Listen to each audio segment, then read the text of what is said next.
Muito bem. O assunto reabertura, eu preciso dar mais algumas informações antes da gente entrar na nossa conversa, que eu acabei esquecendo.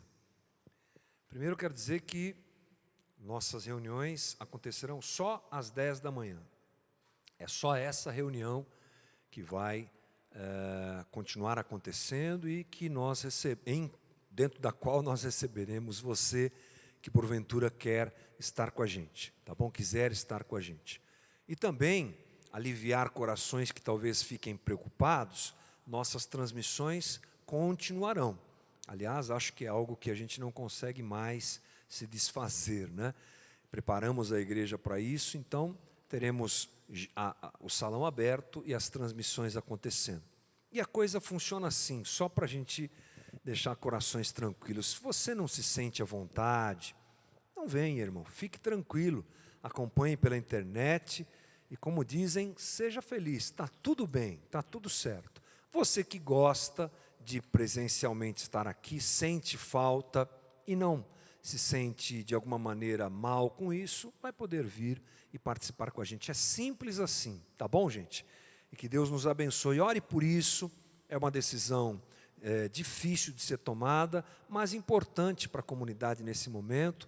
Peça a Jesus que nos ajude para sabermos lidar com tudo, os preparativos aconteçam da melhor maneira e tudo corra bem, tá bom? Maravilha. Deus é bom e vai cuidar da gente. Estamos em João 17.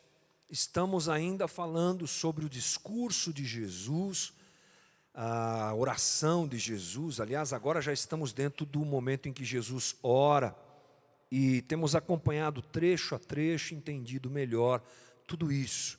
E eu quero te convidar a abrir e manter a tua Bíblia aberta em João 17, a partir do versículo 6, que é o tema, é a base da nossa conversa de hoje. Digo para você manter a Bíblia aberta porque eventualmente a gente recorre ao texto e como não temos ainda voluntários para gerarmos as letras na nossa transmissão, de repente você precisa da Bíblia aí para consultar aquilo que a gente vai ler aqui. Já entendeu a dica aí, né, gente? Falta voluntários para a gente colocar a letra na transmissão. Vamos lá. João 17 diz assim: Eu revelei teu nome àqueles que do mundo me deste.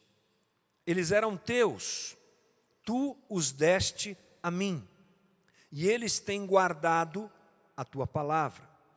Agora eles sabem que tudo que me deste vem de ti, pois eu lhes transmiti as palavras que me deste, e eles as aceitaram.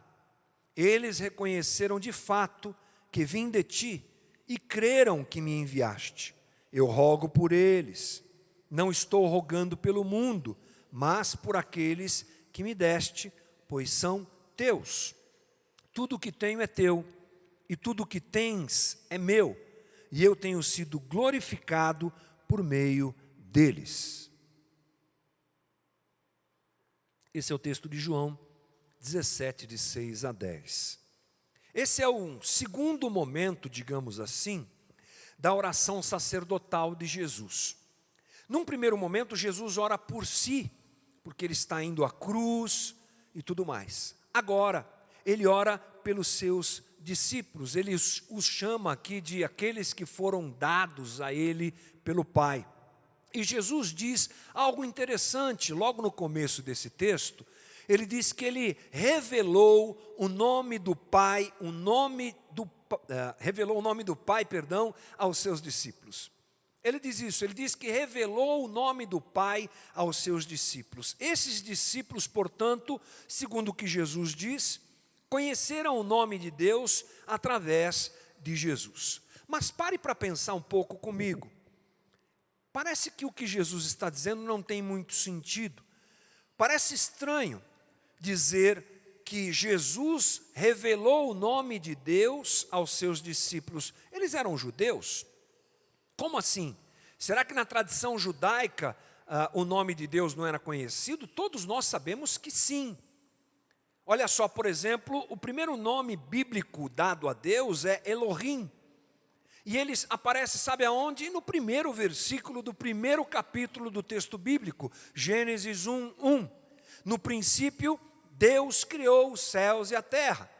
Esse Deus aí, traduzido do hebraico para Septuaginta e tudo mais, mas dentro do hebraico é a palavra Elohim, que quer dizer elevadíssimo, altíssimo.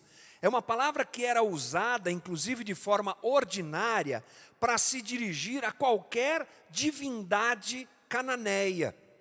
Lembre-se que esse é o ambiente em que Moisés escreve esse texto e onde tudo aconteceu, o começo de tudo foi aquela região. E Moisés, como provável autor do Pentateuco, usa esse termo, Elohim. É um nome, digamos assim, sem nenhum demérito, mas é um nome genérico para Deus. Elohim, elevadíssimo, altíssimo. Desde o primeiro versículo da Torá, desde a primeira frase da Torá, o nome de Deus já está registrado. Como é que Jesus diz que ele revelou o nome de Deus aos discípulos? Mas tem mais, o nome de Deus aparece também em outro formato, aliás, em vários formatos. Esses daqui que eu vou apresentar são mais importantes. Mas a outra forma de se apresentar Deus, de ter o registro sobre o nome de Deus é Adonai. Adonai, que quer dizer meu Senhor, ou meus senhores. É um título de superioridade que é usado por Abraão. Lá em Gênesis 15:2, Abraão, o pai do povo judeu, o patriarca maior do povo judeu, ao se dirigir a Deus, usa o nome Adonai, Senhor. É meio óbvio isso, mas era uma forma de se tratar Deus. Mas nós temos um momento bíblico onde Deus realmente apresenta seu nome, que é um texto conhecidíssimo, lá em Êxodo 3, versículo 13, diz assim: Moisés perguntou: quando eu chegar diante dos israelitas e lhes disser, o Deus dos meus antepassados me enviou a vocês, e eles me perguntarem qual é o nome dele, eu que lhes direi? Disse Deus a Moisés: eu sou o que sou.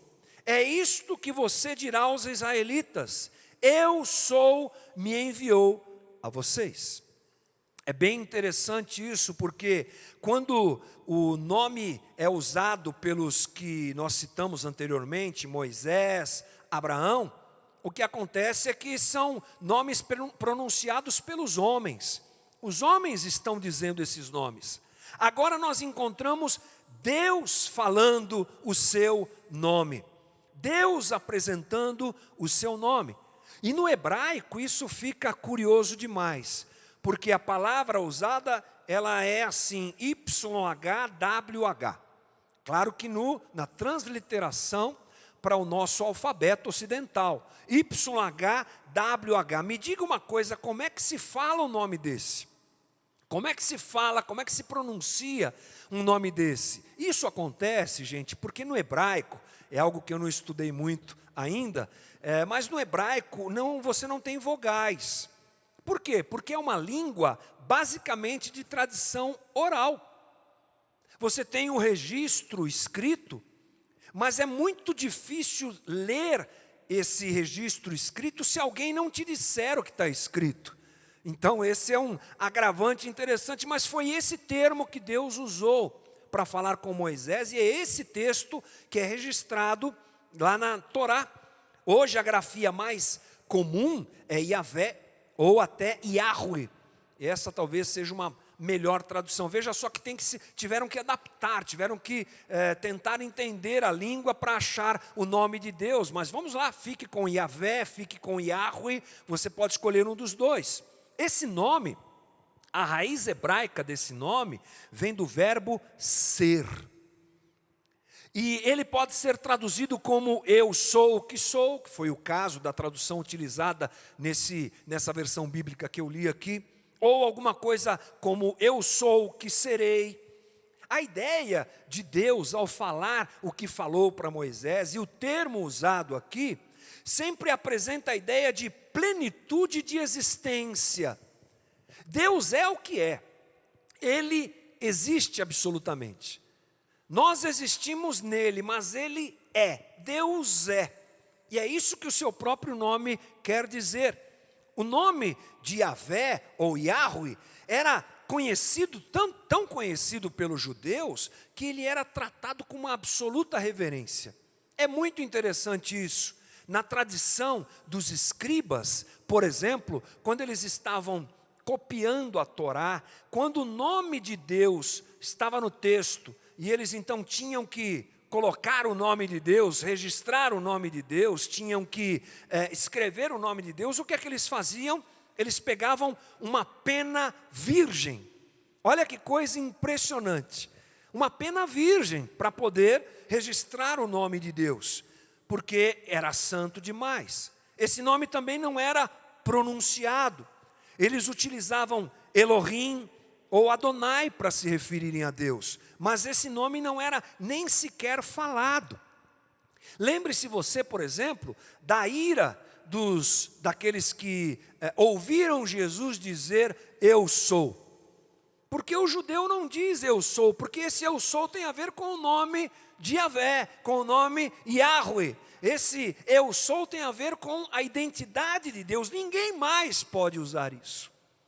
Muito bem, então nós temos pelo menos 3 nomes de Deus, que fazem parte da cultura, da religião, da história, da vida de Israel.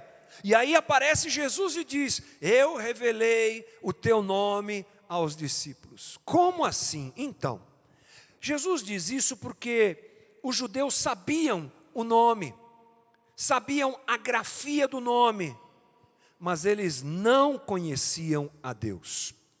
E Jesus expressa nessa frase algo muito interessante que tem a ver com a própria cultura oriental do primeiro século, daquela época, que é a importância do nome. O nome tem um significado. O nome carrega características de alguém.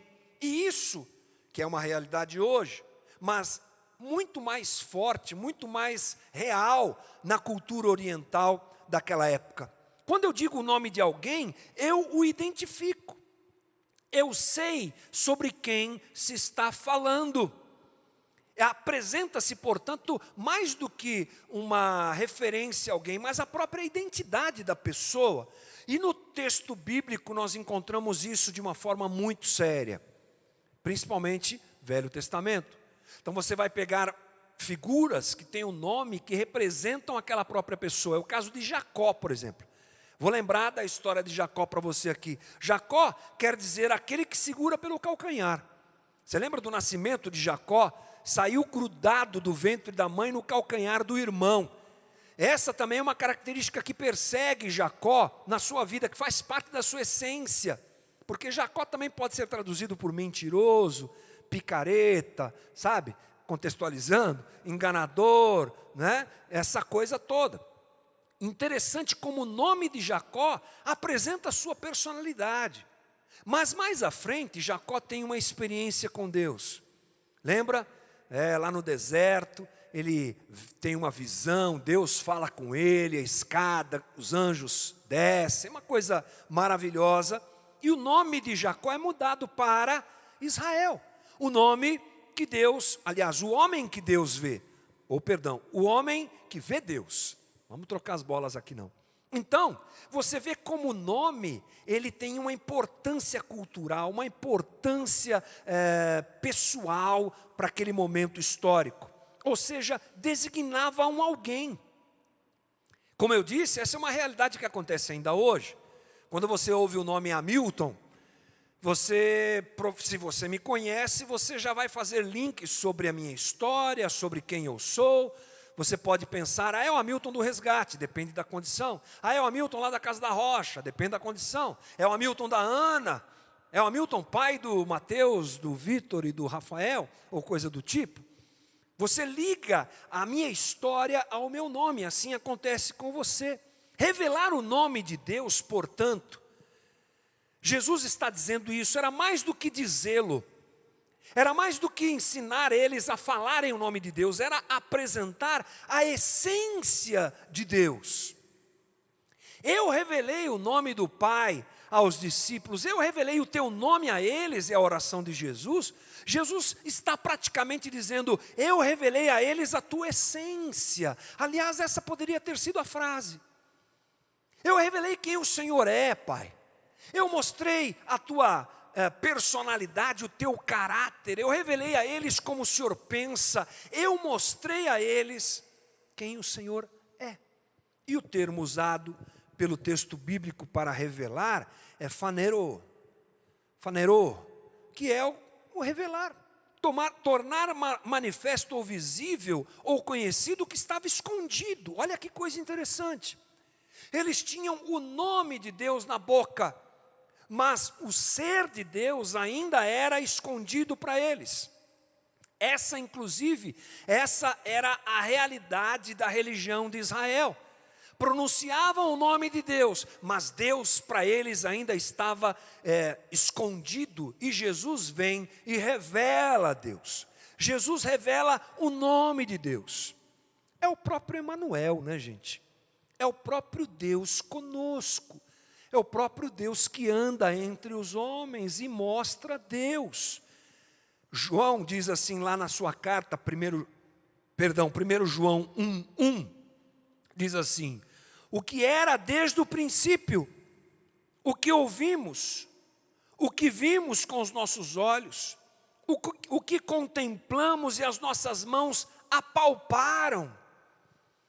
É a narrativa de João a respeito da pessoa de Cristo, que era desde o princípio o próprio Deus, que andou entre nós. Vimos, conversamos com ele, nós o ouvimos, nós o apalpamos. Ele esteve entre nós. Portanto, em Jesus, gente, se desfaz o mistério a respeito do nome e da própria pessoa de Deus. Quem é Deus? Jesus o revelou. A revelação divina ao homem, em toda a sua plenitude, está na pessoa de Jesus Cristo, que revela o nome de Deus aos seus discípulos. Ou seja, nós só podemos conhecer Deus através daquele que o revelou plenamente. Só Jesus pode nos revelar Deus plenamente. E aqui já cabe um ponto de perigo para nós ressaltarmos, que é o evangelho sem Jesus. Evangelho sem Jesus não existe. Proximidade a Deus sem Jesus não existe. Conhecimento de Deus sem Jesus não existe.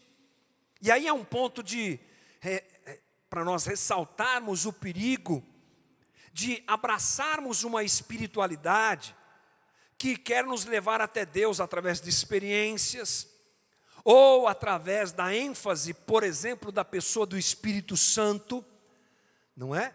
Que ganha uma importância muito grande em muitas situações, mas o caminho a Deus, tanto ao conhecimento como a relação com o próprio Deus, com o próprio Pai, acontece somente e plenamente na pessoa de Jesus Cristo. O Deus que estava oculto ao conhecimento humano se faz revelado pelo Logos, que é Jesus. É interessante o papo que Moisés tem com Deus, quando pede a Deus que se apresente e diga seu nome. Era isso que Moisés queria. Quem é o Senhor? Como é o Senhor? Não era só um nome, não era só uma palavra. Quem é Deus, esse Deus que fala comigo e me pede para libertar o povo de Israel do Egito? Ele precisava de mais informações e de um acesso de relacionamento com Deus, inclusive para confiar nele e para apresentá-lo ao povo. Assim ele recebe um nome que a gente já disse aqui, Yahvé, Yahweh. Mas ele não tem a plenitude desse entendimento. E os seus descendentes não têm a plenitude desse conhecimento. Israel não tem a plenitude desse conhecimento. Agora, através de Jesus, no momento em que João registra essas palavras de Jesus, o mistério acaba. E a revelação completa de Deus vem através da própria pessoa de Cristo. Portanto, mais do que ver, em Cristo nós podemos conhecer Deus. nos relacionar com Deus. Olha só, por exemplo, o que João diz lá no começo do seu evangelho. João 1, 17 e 18, diz assim: pois a lei foi dada por intermédio de Moisés, a graça e a verdade vieram por intermédio de Jesus Cristo. A lei foi dada por Moisés, mas a graça e a verdade veio por ele, por Cristo. Ninguém jamais viu a Deus, mas o Deus unigênito que está junto do Pai o tornou conhecido. Mais uma afirmação impressionante feita por João sobre essa realidade de que ninguém jamais viu a Deus, mas o Deus unigênito, quem? Jesus, o tornou conhecido. Jesus revelou Deus vindo em carne. Jesus revelou o que é a vida. Ele descortinou Deus, e Deus é a vida. Não há vida fora de Deus. Jesus nos revelou a origem e o destino de todos nós. Tudo isso se revela em Cristo. Nossa plenitude está em Cristo. Nossa satisfação está em Cristo. A lógica de todas as coisas está nele, porque ele é o Logos. A nossa simpatia por Jesus, portanto, deve se transformar numa compreensão muito maior, queridos, de que ele é Deus e de que ele é a vida. E tudo se revela através dele. Eu quero apelar nessa manhã para que isso aconteça com todos nós. Porque hoje vivemos um momento em que o cristão nominal, melhor dizendo, é uma realidade muito comum num país de tradição católica como o nosso.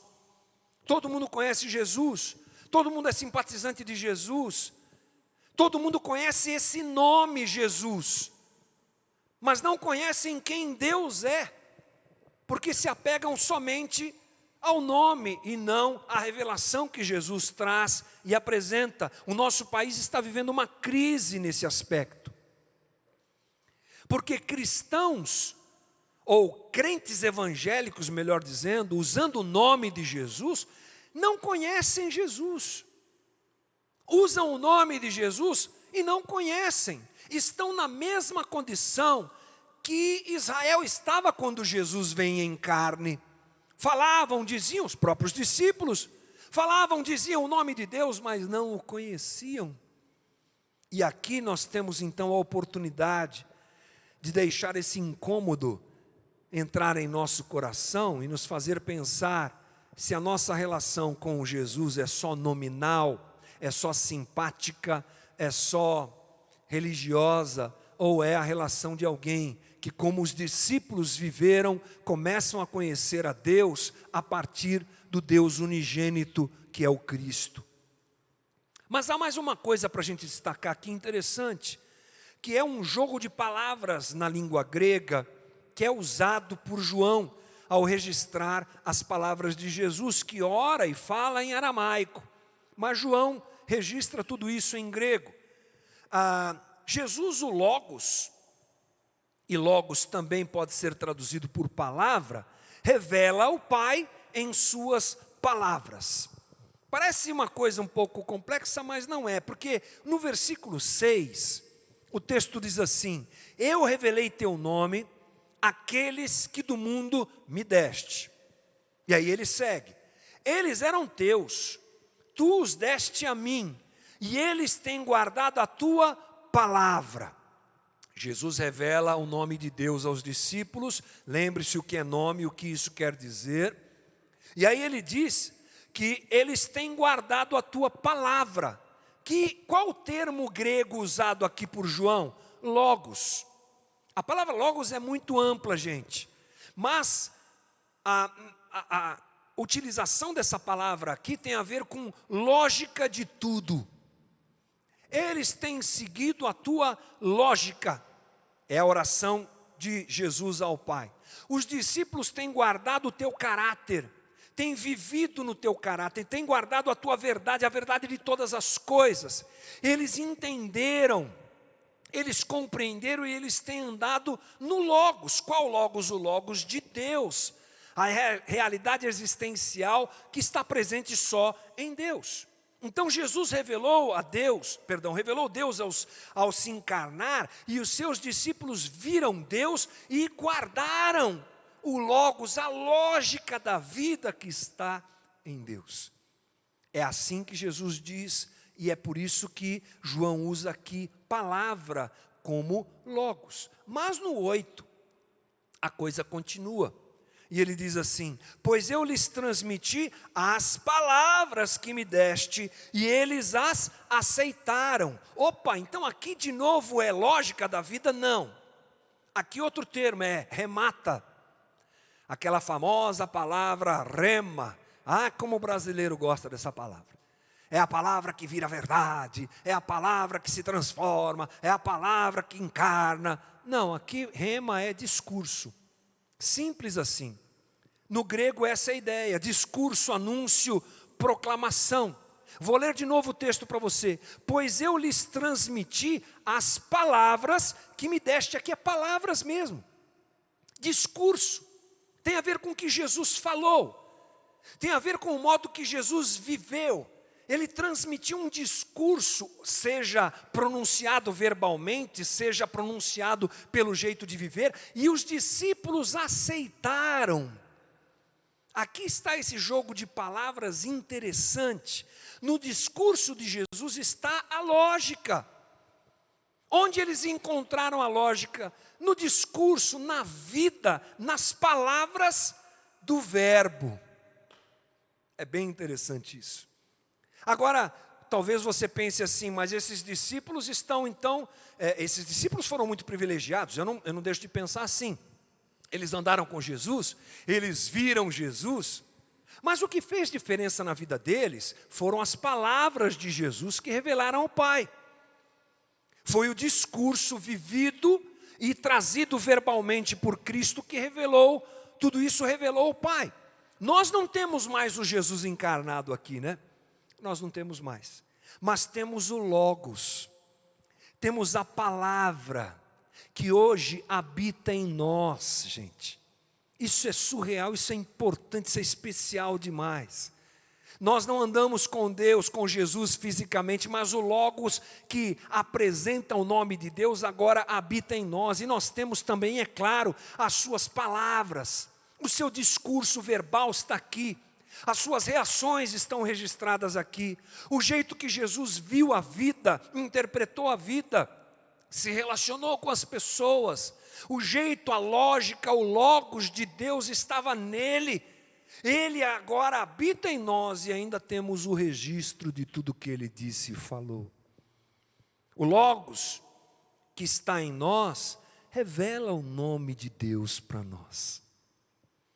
Revelamos, portanto, também ao mundo a sua obra em nós, a obra que a sua palavra e a sua presença como Logos vivo realiza em nós. Não temos mais Jesus para abraçar, Ele está do lado do Pai. Mas temos Ele habitando em nós como palavra viva de Deus. E Ele revela o nome, e tudo o que significa revela o nome de Deus para nós. É interessante que os antigos tinham o respeito pelo nome de Deus. Como eu disse para você, uma santidade que até acho interessante. Acho até interessante o respeito, o cuidado que eles tinham com o nome de Deus. Não pronunciavam o nome de Deus à toa. Não estou querendo trazer nenhuma doutrina nova aqui não, mas só estou dizendo que é digno da nossa atenção, porque tantas vezes banalizamos o nome de Deus, não é? Aceitamos que o nome de Deus seja inserido em piadas de mau gosto, em discursos equivocados, mas isso a gente conversa outro dia. Mas o interessante é que essa santidade toda com o nome de Deus, ela não era a garantia de que eles conhecessem a Deus, porque na verdade eles não o conheciam. Eles viviam na hipocrisia da religião. Eles guardavam religiosamente o nome de Deus, mas eles não o conheciam e não viviam como Ele queria que eles vivessem. Porque não havia relacionamento, porque não havia proximidade, porque Deus era misterioso demais para eles. Quando vem o Filho, quando vem o Cristo, o Deus encarnado, primogênito, unigênito, e se apresenta diante deles, eles continuam pronunciando o nome de Deus sem o conhecê-lo, porque rejeitam a Cristo. Hoje, infelizmente, os evangélicos usam também o nome de Deus, mas não o conhecem. E essa é uma parte importante da nossa conversa. Precisamos conhecer o nome de Jesus e conhecê-lo. Precisamos parar de usar o nome de Jesus como instrumento de magia e de poder. Agora tudo vai dar certo em nome de Jesus. O nome você conhece, mas você conhece a ética deixada por Jesus? Conhecemos os valores do Evangelho? Conhecemos por termos uma relação com Ele? A maior parte de nós não. A maior parte de nós continua com um Jesus que é proferido sem que eu o conheça. Ele não é ninguém para mim. Para aqueles que agem assim, Ele não é ninguém. Ele é um nome a mais, uma chave de poder, uma força extraordinária que trabalha para o meu bem-estar aqui. Eles não conhecem, esses não conhecem a Jesus e não conhecem a Deus. Portanto, a gente só pode ir para o final da nossa conversa, lembrando que o versículo 8, João diz assim: pois eu lhes transmiti as palavras que me deste, e eles as aceitaram. Eles reconheceram de fato que vim de ti e creram que me enviaste. Eu não gosto de cartilhas. Crente gosta muito de cartilha. Faça assim e vai funcionar assado. O Evangelho é muito mais do que isso. Evangelho é relacionamento com Deus e a própria presença de Deus em nós. Mas aqui nós vemos um caminho bem interessante, que pode ser um caminho bom também para nós conhecermos o nome de Jesus, não só como uma grafia, uma pronúncia, uma palavra, mas como alguém. Aliás, diante de tudo que nós já falamos aqui, você já entendeu o que eu quis dizer. Os discípulos, diz Jesus aqui, aceitaram, reconheceram e creram. Aceitaram quer dizer, na palavra grega original, pegaram para si.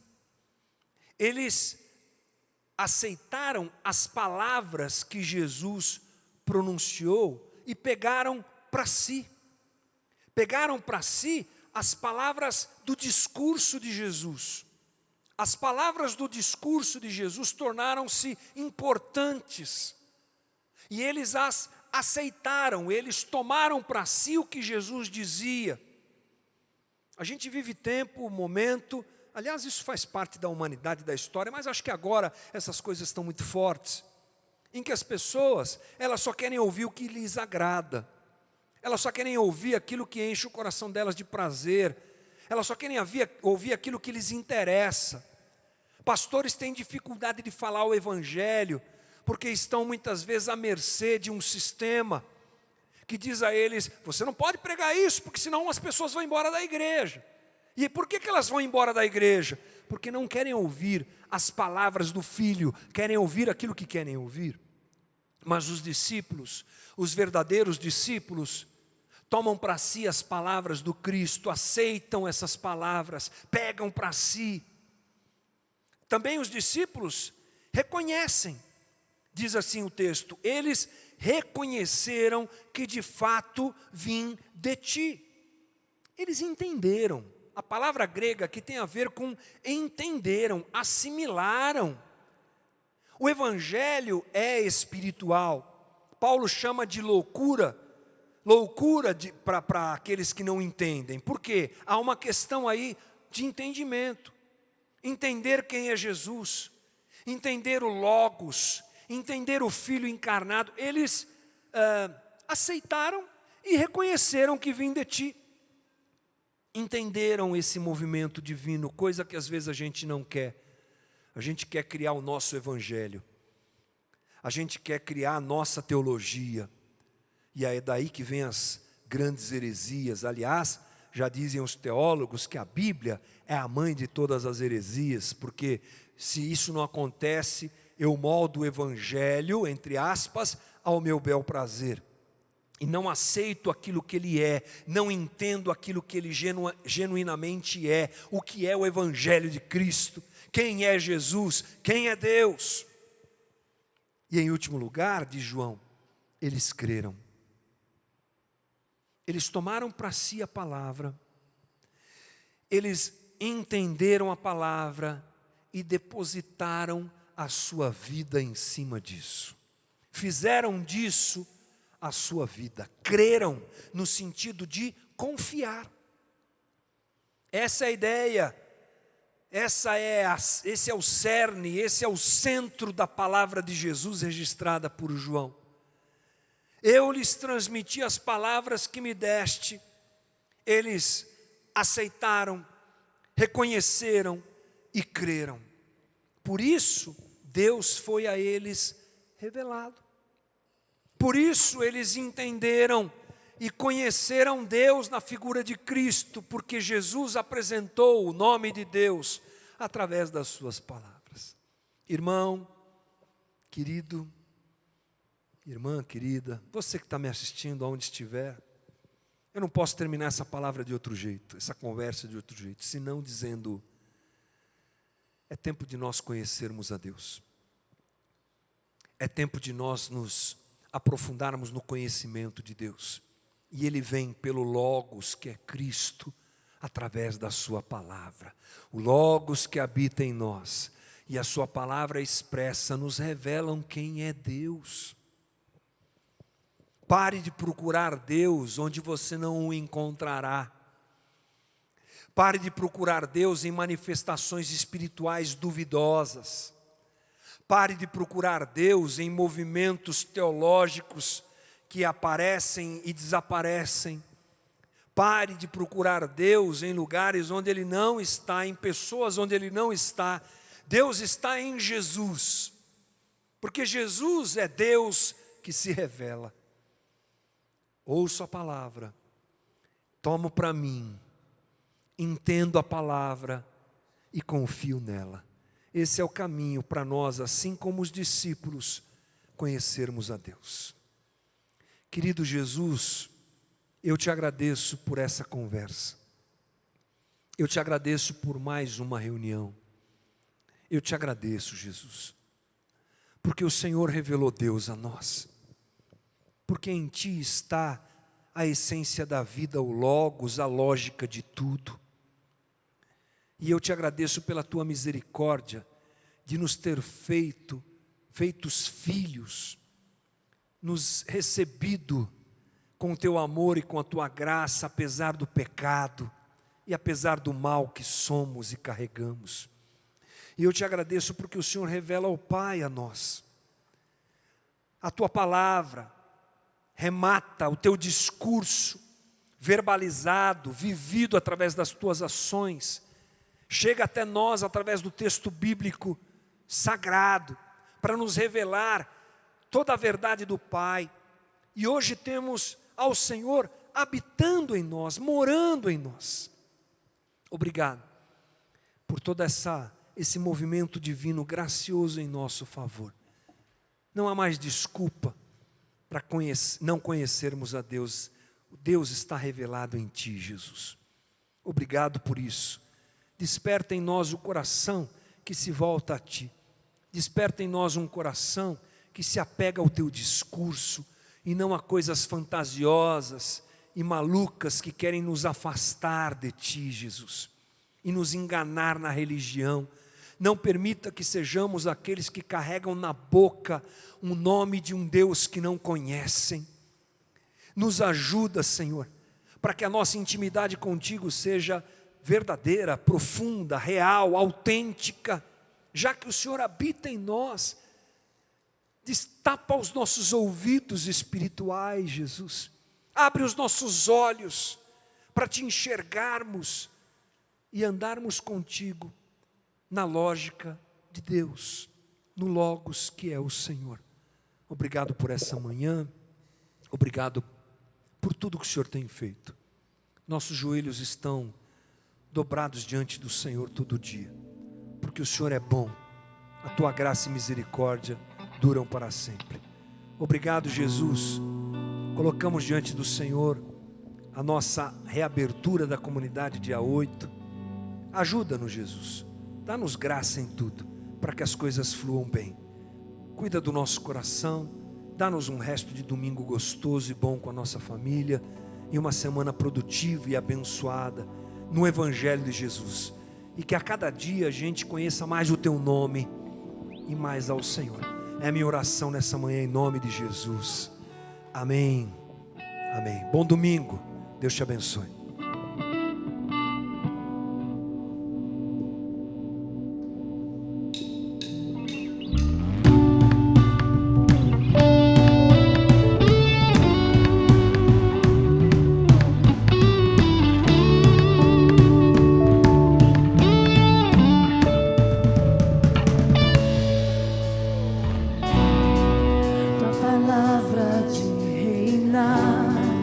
Sobre todas as nações, soberano Deus,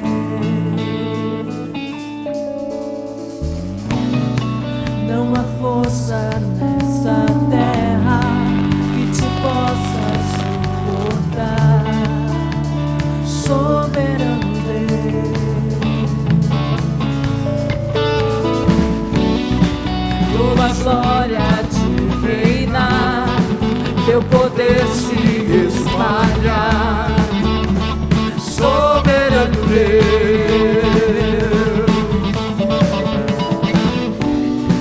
Todo joelho se dobrará, toda língua confessará, tu és soberano Deus.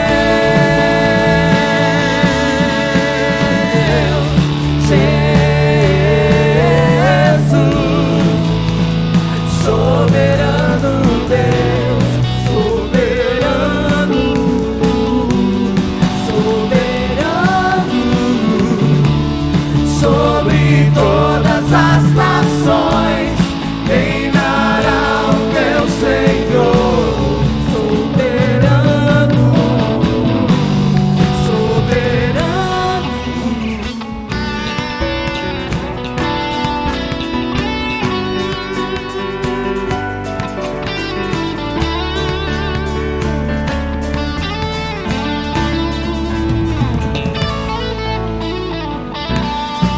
Tua palavra de reinar sobre todas as nações, soberano Deus.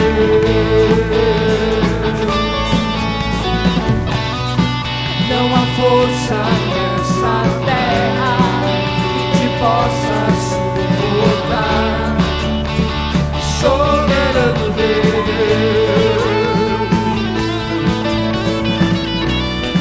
Tua glória te reinar, teu poder se espalhar, soberano Deus.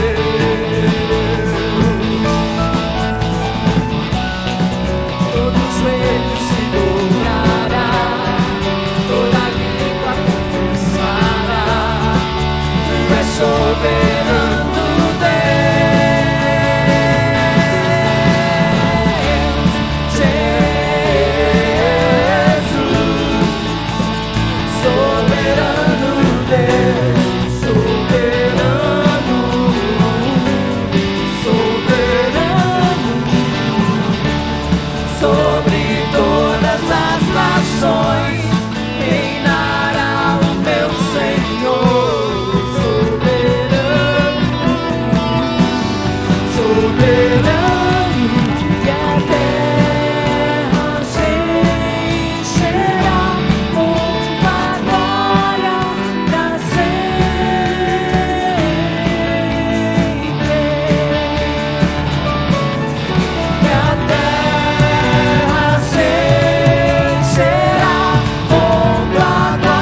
Casa da Rocha Guarulhos. Todos os domingos, às 10 horas da manhã, nós estamos por aqui para transmitir para você a nossa celebração semanal. Louvor, oração, sermão e a nossa comunhão, mesmo que à distância.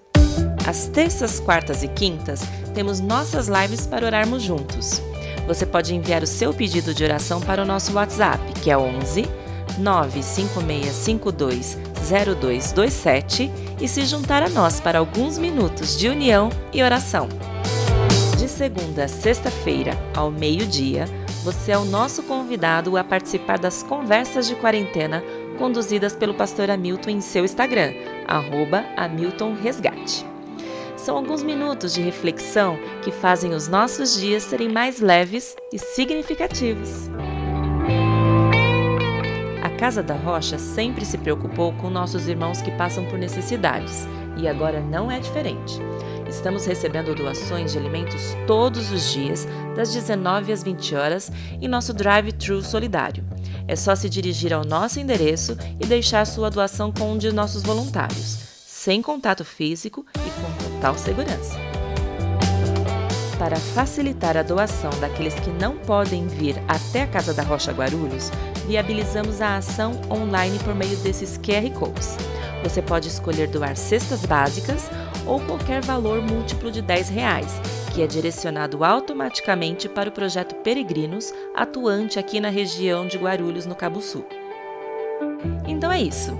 Siga a gente nas redes sociais para mais informações e não esqueça de marcar a Casa da Rocha Guarulhos em suas postagens. Quem sabe seu vídeo não apareça aqui em uma de nossas celebrações. Obrigada por sua atenção e vamos lá!